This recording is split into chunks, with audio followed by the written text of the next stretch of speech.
All right, so let's practice going from the formula to the name of molecular compounds. So here I have the compound BF3. Now remember, on a quiz or test, I'm not going to tell you that's a binary molecular compound. You have to know what it is. So we go, okay, there's only 2 elements, so there's no polyatomic ions. So then we say, well, what is the first one? So the first one is a B, it's boron. So we find boron right here, and it's a non-metal, okay? So since it's a non-metal, that means that this is going to be a molecular compound. So this is a non-metal. So if the first thing is a non-metal, then I know this is going to be a molecular compound.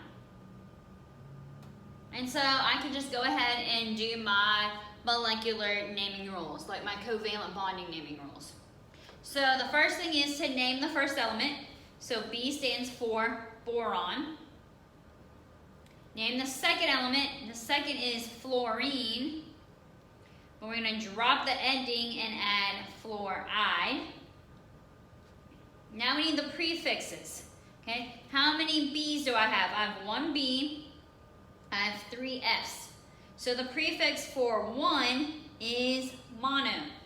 But remember, we don't write the prefix mono if it's for the first element. So we just leave it alone. So there's no prefix, and then you just write the name.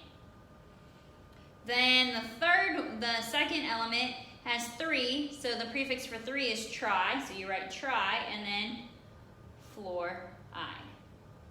So boron, trifluoride is how you would name this. All right, let's do some more examples. So it says name the following, so I have no idea what it is. So I look and I say, okay, there's only 2 elements, so there's no polyatomic ions. So then I want to figure out what this N is. So I look on the periodic table. N is right here, which means it stands for nitrogen, which is a non-metal. So this is a non-metal. So I know this is a molecular compound. So that's when I can use my prefixes. So then I say, okay, what's the name of this? This is nitrogen.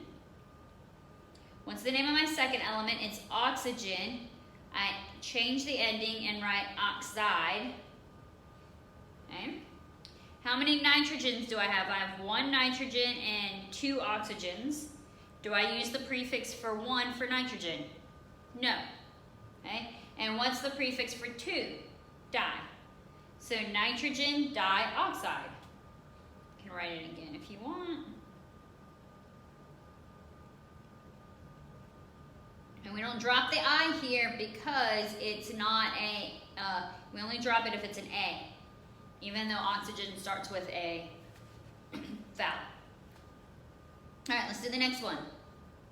2 elements, so there's no polyatomic ions. Let me look to see what the P is. So I find the P on my periodic table. It's over here. It's a non-metal. So now that I know it's a non-metal, I know that this is going to be my molecular compound rules. So then I know, okay, I can use all my prefixes. So I got to figure out what's the name of the first one. The first element is phosphorus. What's the name of the second? It's chlorine. Drop the ending and it becomes chloride.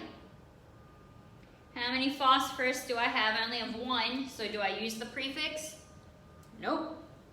How many chlorines? I have 5, so what's the prefix for 5? Penta, and because this is a C, I use the whole thing, I don't drop the A. So phosphorus, pentachloride.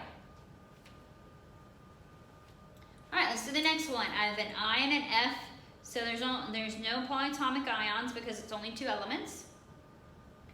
Want to see what I is? So look on the periodic table. I is over here. It's a non-metal. So since it's a non-metal,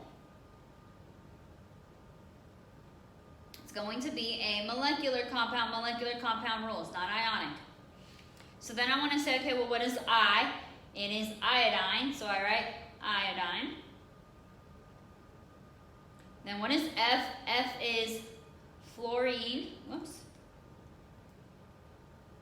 And I want to change the ending to fluoride. All right, now I say, well, how many I's do I have? I have 2. So what's the prefix for 2? Di. So it is diiodide, okay? Diiodine. So even though this is a vowel, it stays together. So diiodine, one word. And then how many fluorines? I have 7. What's the prefix for 7? Hepta. Because this is a consonant, I keep the A. So diiodine heptafluoride. 2 words. Okay? So if it is 2 nonmetals, then you just use the prefixes to notate how many you have in the formula. The first ones, it's just their name. The second one is the name stem plus IDE.